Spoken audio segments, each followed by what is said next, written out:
A Yeshua se le relaciona generalmente con el Gesed, es decir, con la compasión, con la misericordia y con la bondad. Es como la primera imagen que se nos viene de Yeshua, como este Mashiach relacionado con el amor. Y en realidad eso es cierto, pues Yeshua tenía completamente desarrollado su Gesed. Pero esa es solo una parte de la historia. Yeshua también tenía completamente desarrollado la Geburá.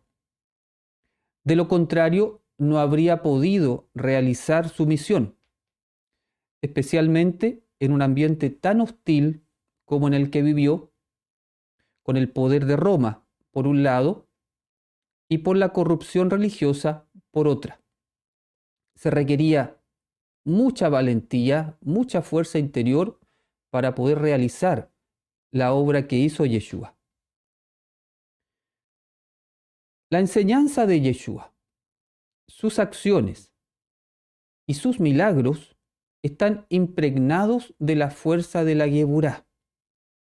Por eso es muy importante poder rescatar el aspecto de la Geburá de Yeshua para poder tener una imagen completa, acercarnos más a la verdad de lo que era el carácter de Yeshua, su alma, su conciencia. La Geburá se relaciona con los límites, con las leyes, con las reglas, con las normas, es decir, con todo lo que da un orden y una estructura a las cosas.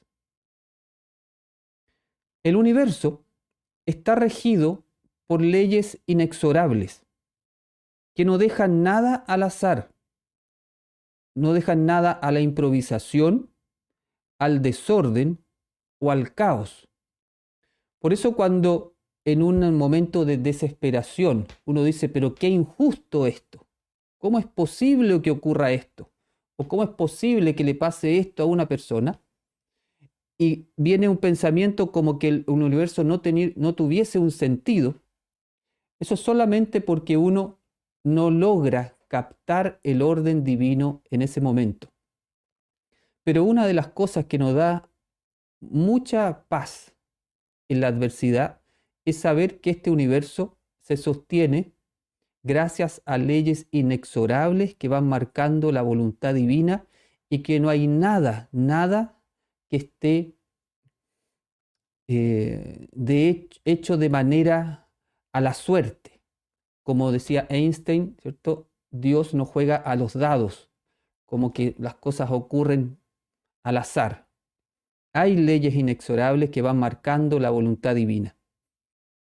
Y esas leyes y esa forma como está constituido y construido el universo, tiene que ver con la Geburá, porque justamente es la fuerza de la Geburá la que está relacionada con los límites.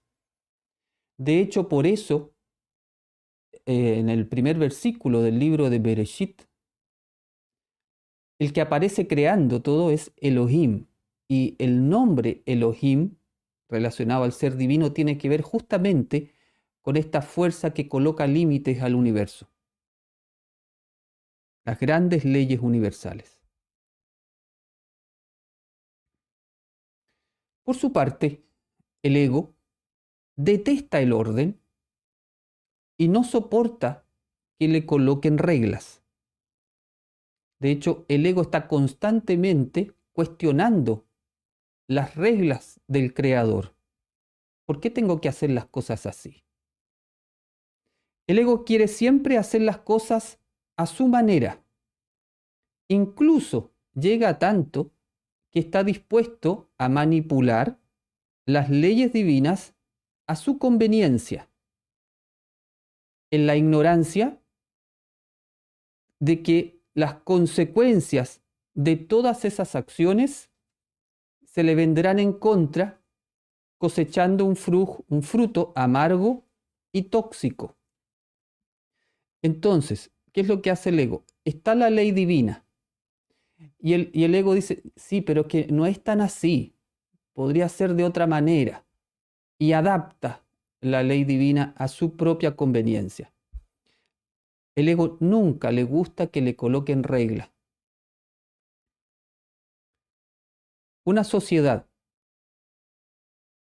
que empieza a ir en contra de sus propias leyes de su sociedad y en contra de las leyes divinas, es una sociedad que está fundamentada en el ego y se encamina al abismo.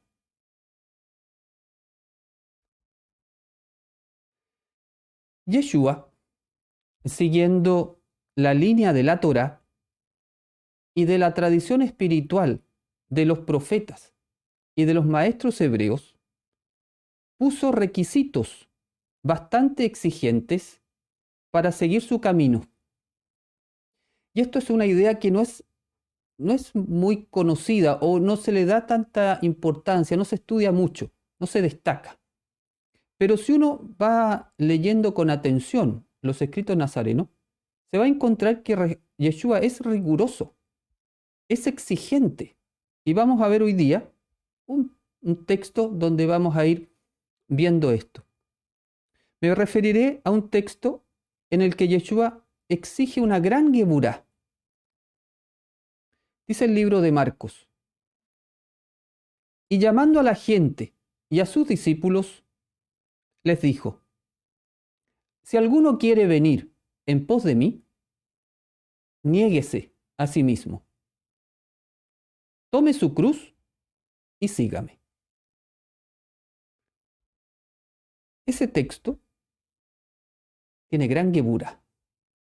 Nos revela a un maestro que está poniendo límites claros para aquellos que lo quieren seguir. El camino de Yeshua tiene exigencias, requisitos y reglas, porque como cabalista, él sabía que sin geburá es imposible vivir la Torá y elevarse a los niveles superiores del alma. El camino nazareno no se trata de, entre comillas, cada uno sígame a su manera, o cada uno sígame como quiera, o cada uno sígame como lo sienta en su corazón. Ese no es el camino nazareno. Esa no es la forma de pensar de Yeshua. Y tampoco era la manera de pensar de sus primeros discípulos. En su origen, el camino nazareno tuvo una gran mística.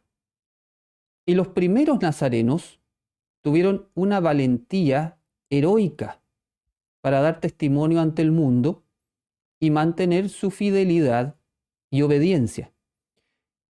Muchos de los primeros nazarenos fueron martirizados por su fidelidad o su emuná al camino. Tenían un valor realmente extraordinario.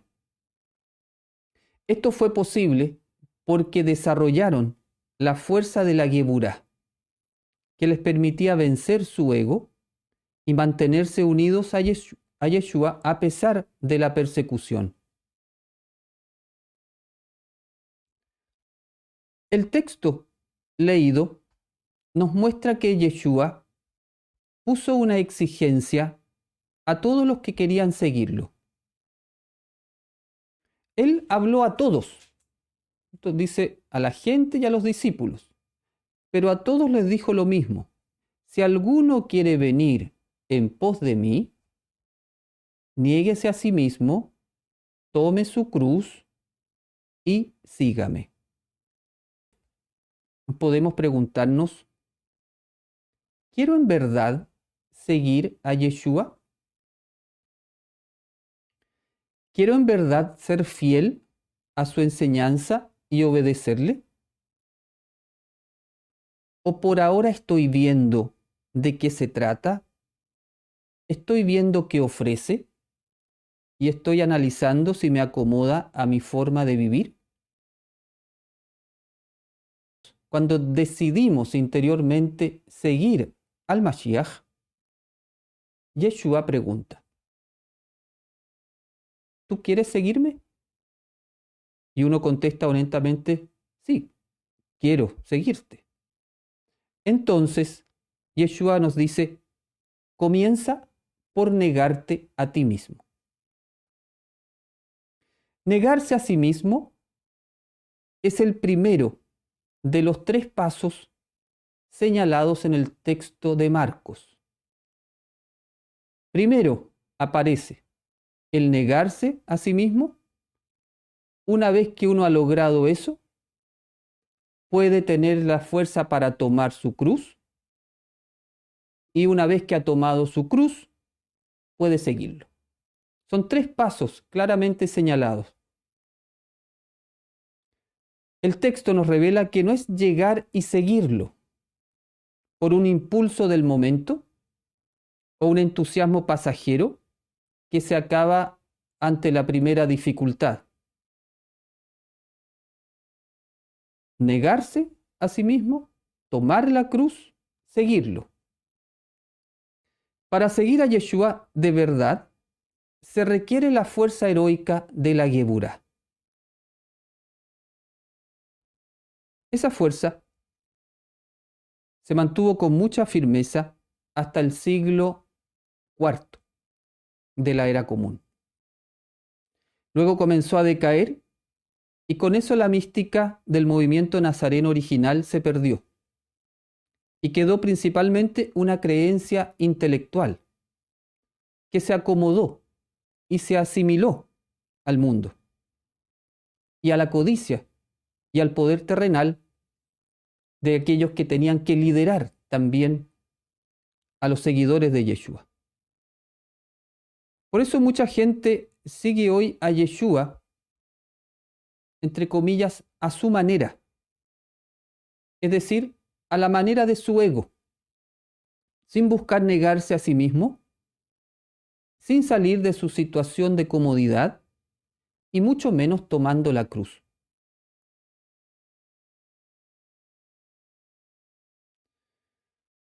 Vamos a dar una mirada al primer requisito para seguir a Yeshua. Cuando dice, si alguno quiere venir en pos de mí, niéguese a sí mismo. Que en esa frase, ahí está principalmente el aspecto de la Geburá. Niéguese a sí mismo no tiene que ver con tratarse mal, con no amarse, con autoflagelarse, con evitar ser feliz, con humillarse en el sentido de sentirse poca cosa. No tiene nada que ver con eso. Negarse a sí mismo no tiene que ver con eso. La palabra traducida como a sí mismo es nafsho en hebreo, que literalmente es su nefesh. Entonces, negarse a sí mismo tiene que ver con negar a su nefesh. En Kabbalah, nefesh se refiere al aspecto animal del alma, relacionada con las necesidades del cuerpo. El cuerpo, o también a veces aparece como la carne, representa el máximo deseo de recibir solo para uno mismo. El cuerpo representa el egoísmo al estado puro y es la puerta de entrada del ego para controlar nuestra mente. Es decir, el ego entra a nosotros primero controlándonos en nuestras apetencias del cuerpo y desde ahí, cuando nos tiene controlado en el cuerpo, va a tomarse la mente a las dimensiones mayores. Por lo tanto, negarse a sí mismo es negar el deseo de recibir solo para uno mismo. Vencer el egoísmo, anular el ego a su mínima expresión. Poder anular el ego hasta su mínima expresión. Sabemos que el ego no lo podemos eliminar del camino, podríamos decir, del juego, pero sí lo podemos anular al máximo y controlarlo al máximo. Cuando uno logra anular su ego al máximo, es lo que se llama negarse a sí mismo, negar su nefesh, negar su egoísmo máximo. Renunciar a servir al ego es el primer paso y el requisito de entrada que pide Yeshua si queremos seguirlo, para transformarnos en un verdadero discípulo de él. Seguirlo, seguir a un maestro es lo que significa ser un discípulo. Dicho de otra manera, no podemos seguir a Yeshua en espíritu y en verdad si no estamos dispuestos a anular nuestro deseo de recibir solo para nosotros mismos. Este es el punto de partida. Es el punto de partida. Antes incluso de seguirlo como discípulo, el punto de partida, como todo camino iniciático, es un trabajo de yeburá, de rigor, un trabajo duro. En este caso es este trabajo de negarse a sí mismo. Este es el punto de partida. Para lograr este requisito, necesitamos activar la yeburá, porque solo con esta fuerza interior podremos enfrentar nuestro ego, ponerle límites, decirle que no y decir que sí a la voz de Yeshua que habla en nuestra alma. Entonces, cuando uno dice, ¿cómo puedo activar la yeburá? Yo quiero seguir a Yeshua. Quiero hacer esta negación de mí mismo, de mi egoísmo. No tengo yeburá. ¿Cómo la consigo? Con las meditaciones. Y las meditaciones van dando fuerza y uno después lo aplica. Entonces, para sacarle el máximo provecho, es muy importante que cada uno vaya tomando cada vez más conciencia del rasgo de personalidad donde es más vulnerable ante la influencia del ego, para que enfoquemos la luz de la yeburá en ese aspecto. Por ejemplo, si soy muy temeroso al rechazo, me da mucho miedo el ser rechazado por los demás, cuando medito, me imagino que doy mi opinión con firmeza y asertividad. Imagino que la gente me ataca, pero me mantengo firme, con confianza, que no temo ante los ataques de los demás o ante los insultos, y siento que tengo una gran fuerza interior. Todo eso es lo que tú estás haciendo durante la meditación. Hay que hacer ese trabajo, hay que imaginarlo, hay que sentirlo, hay que ponerse en una situación imaginariamente en que uno siempre ha sido vulnerable y en la meditación uno lo que hace es entrar en un estado totalmente virtuoso. Luego de recibir la luz, imagina que está en ese estado virtuoso. De esa forma se va activando la yeburá.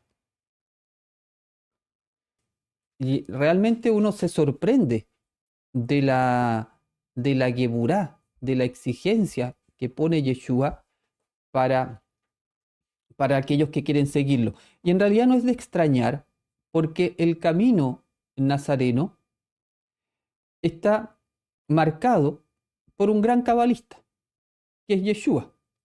Y los cabalistas son de tradición iniciática, es decir, van cumpliendo pasos interiores, sus iniciaciones interiores. Y esas iniciaciones interiores no son otra cosa que el combate espiritual de los hijos de la luz, ¿cierto? El que hablaba los rollos de Qumran.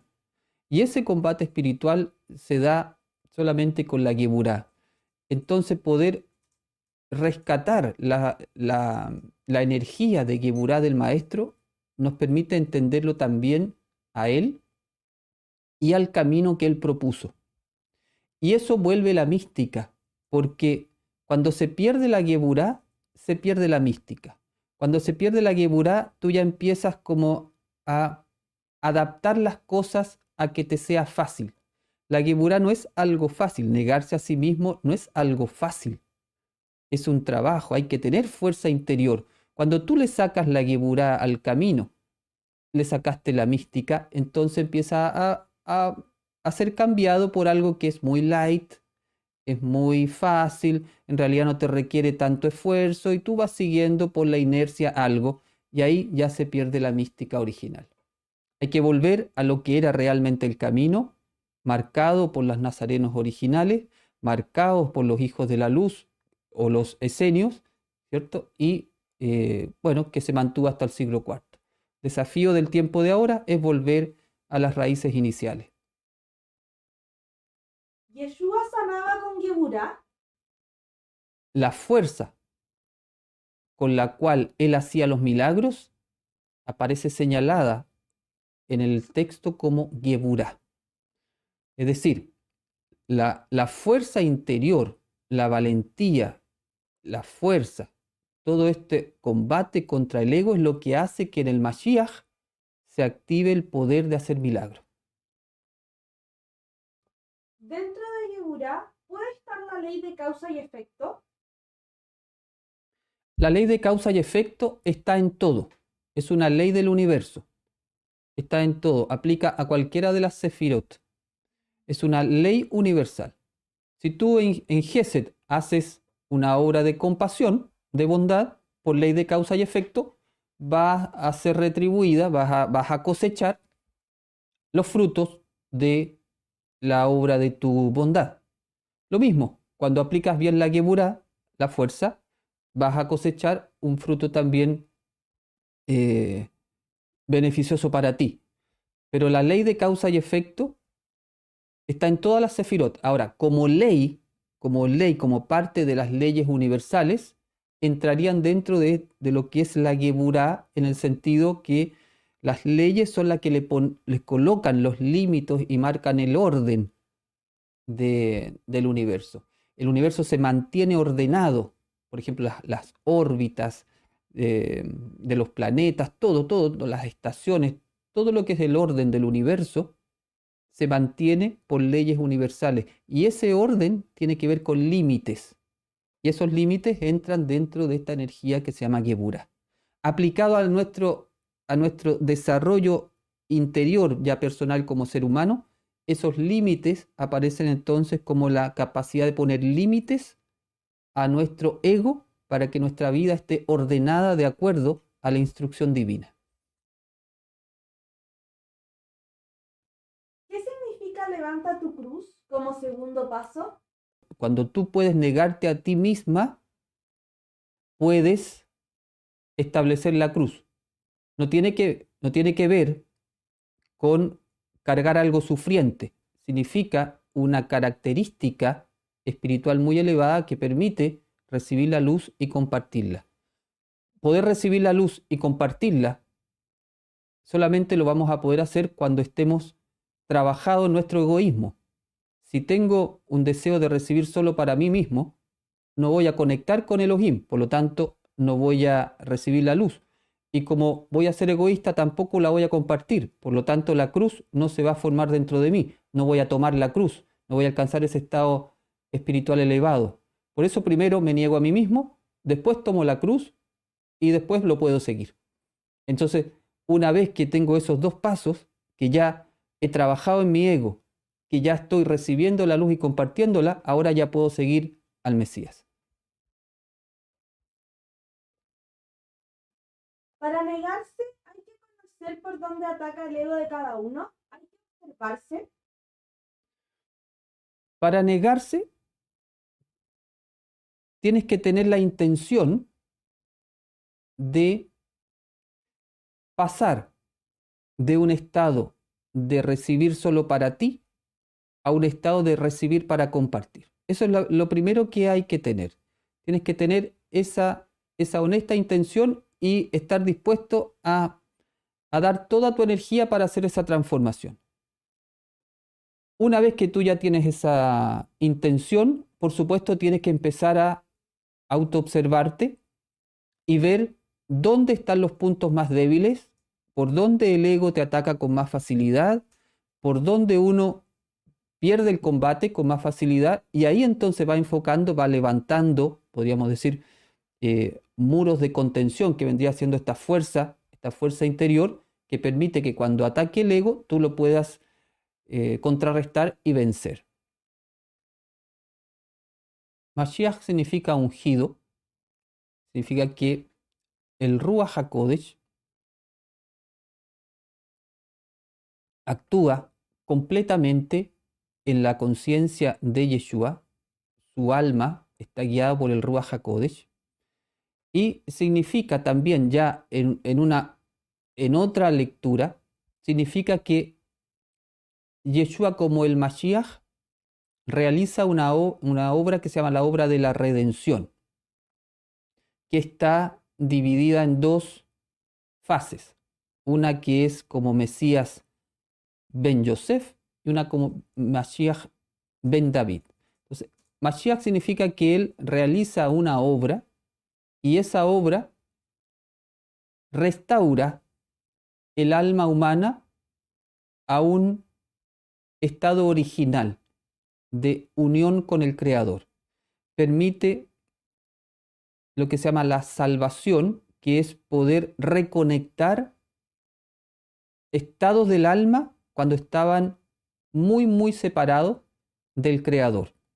Entonces, Mashiach se refiere a la obra de redención.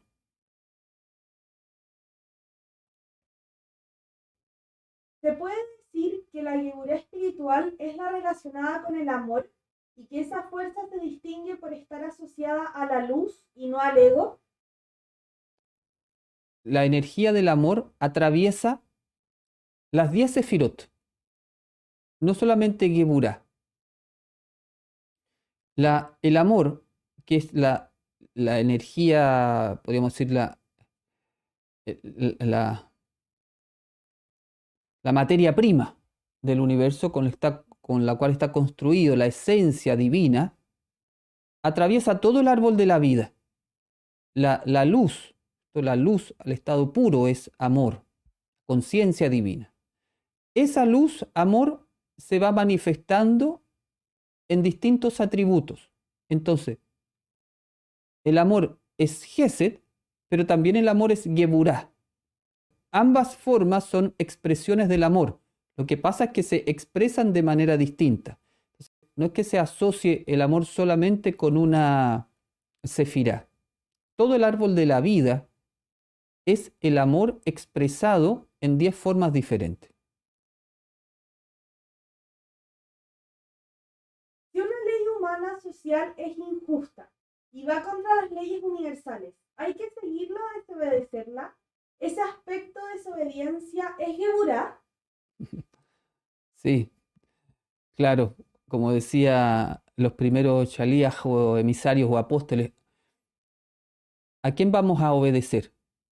¿A Elohim o a los hombres? Decía. Por ahí va también esto que comenta, ¿cierto? O sea, hay una ley que va en contra de las leyes universales. Uno tendría que preguntarse, ¿a quién voy a seguir? ¿Voy a seguir a la ley que va contra la ley divina o a la ley divina?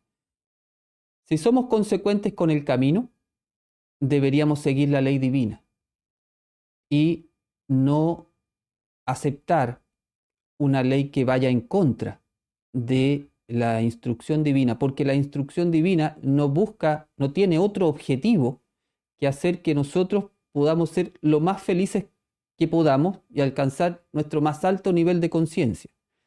Entonces, claro, si una sociedad se desconecta de Elohim y de las leyes universales, porque Elohim también puede ser entendido como eso, como las leyes universales, leyes divinas universales, si una sociedad se desconecta de estas leyes, va a empezar a transitar por una forma caótica. Y en el peor de los casos pueden empezar a hacerse leyes en las cuales se vaya realmente en contra de las leyes universales. Y ahí entonces uno tendría que optar por las leyes divinas y bueno, eso traería como consecuencia también a lo mejor persecución, que es lo que le pasó a los nazarenos, Por ejemplo, ellos no estuvieron de acuerdo con idolatrar al emperador, el emperador de Roma, como un dios. ¿Se acuerdan que el emperador se constituía a sí mismo como un dios y exigía adoración? Bien, los nazarenos dijeron, no, Elohim es uno.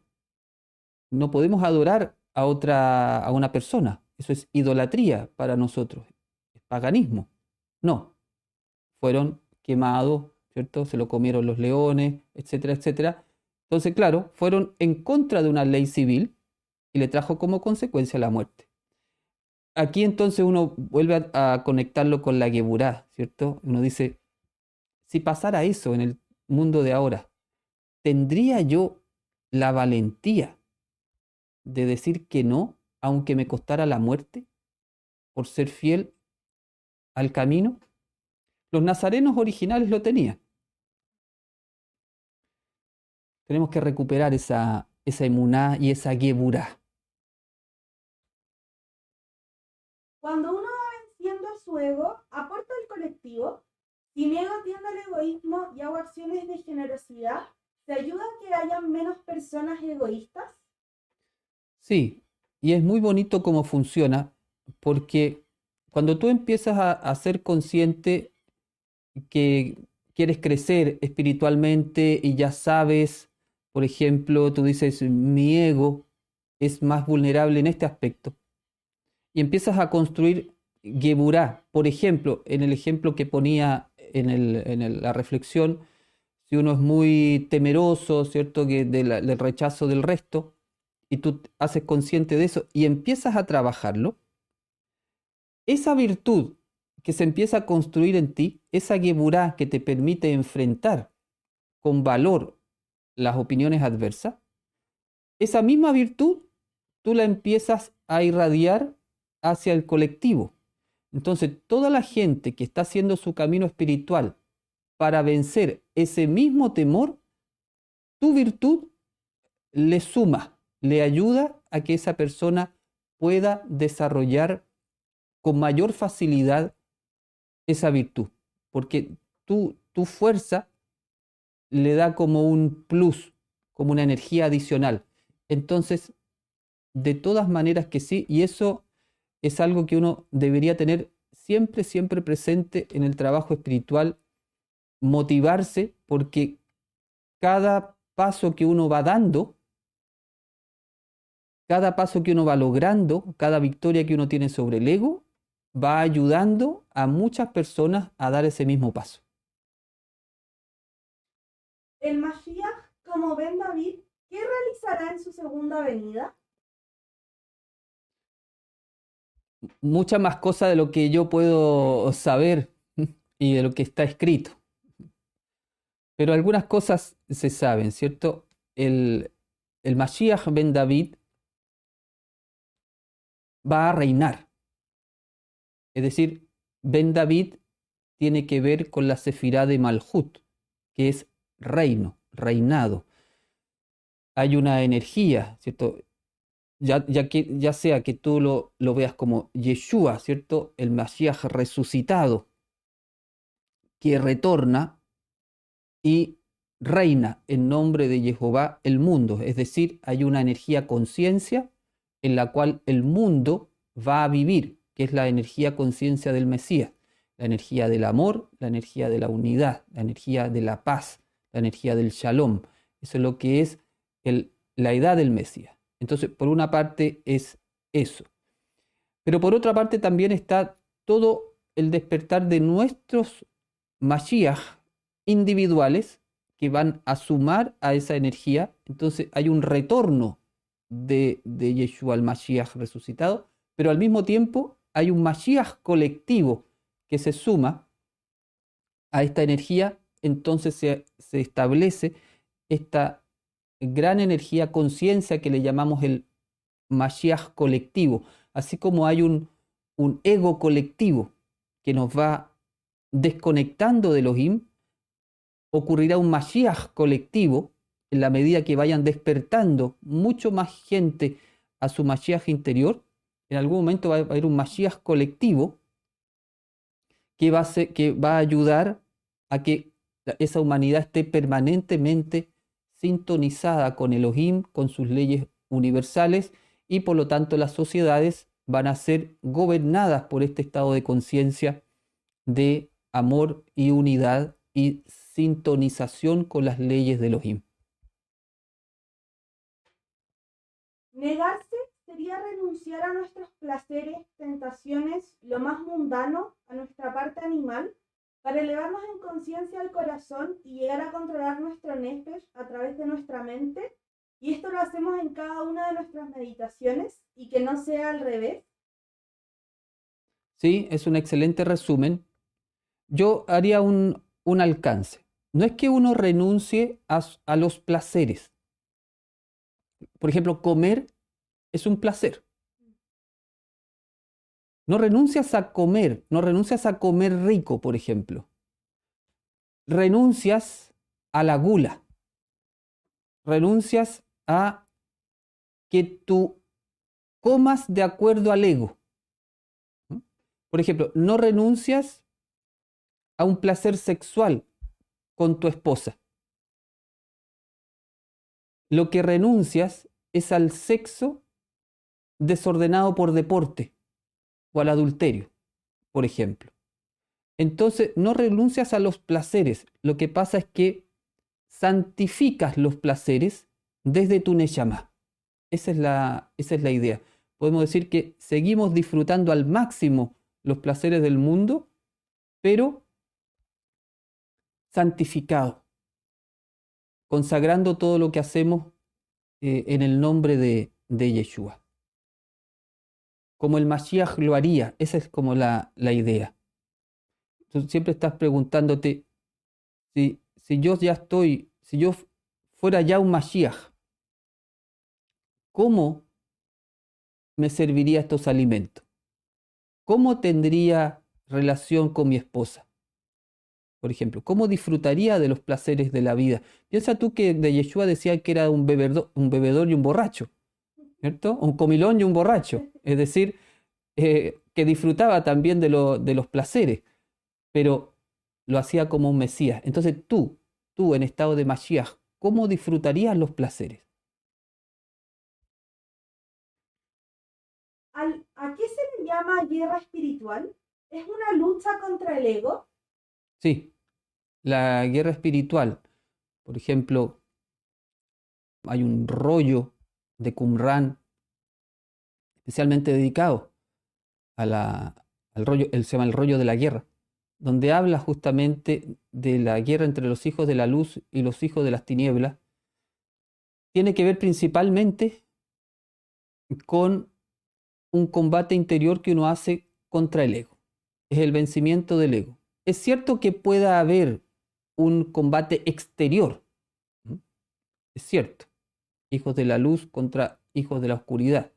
Es cierto que eso se puede dar, pero primeramente es un combate interior que uno hace contra el ego. Antes de ir a combatir externamente, uno hace su combate interior contra el ego.